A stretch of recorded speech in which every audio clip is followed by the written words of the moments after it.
অসমত যিটো গোঁসাই উলিওৱা আপোনাৰ গোঁসাই উলিওৱা যিটো উৎসৱ চলি আছে তাৰ লগত যিটো চিলা উৰোৱা উৎসৱ তেওঁলোকে আজি সংযোজন কৰিলে, হয়তো এইটো অসমৰ ভিতৰতে চাগে প্ৰথম।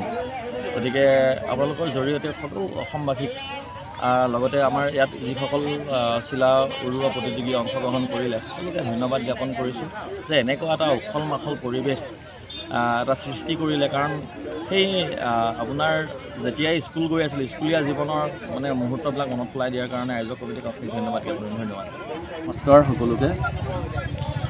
আজি এক সুন্দৰ পৰিৱেশত এই ক্ৰীড়াংগনত আমি উপস্থিত হৈছোঁ। চিলা উৰোৱা উৎসৱে আমাক সকলোকে টানি আনিছে।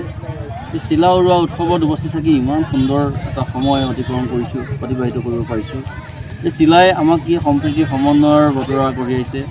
আজি ইণ্ডোনেছিয়াত ৭,০০০ বছৰ পূৰ্বে যি চিলাৰ ছবি উদ্ধাৰ হৈছিল, তাৰ পৰা মানৱ সভ্যতাৰ ক্ৰমবিকাশত আমি মানৱ সভ্যতাৰ আৰম্ভণি সময়ৰ পৰাই চিলাক আন্তৰিকতাৰে লোৱাৰ মূল কথাটো হৈছে চিলাই মানুহৰ সপোনবোৰ যাতে পুহি ৰখা সপোনবোৰক ৰঙীন ৰূপত উদঙাই দিয়ে, জীৱনবোধটো আনিব পাৰে, জীৱন জিজ্ঞাসা, জীৱনৰ যি প্ৰজ্ঞা, গভীৰ জ্ঞানৰ সাধনা চিলাই আমাক বহু কথাই শিকায়।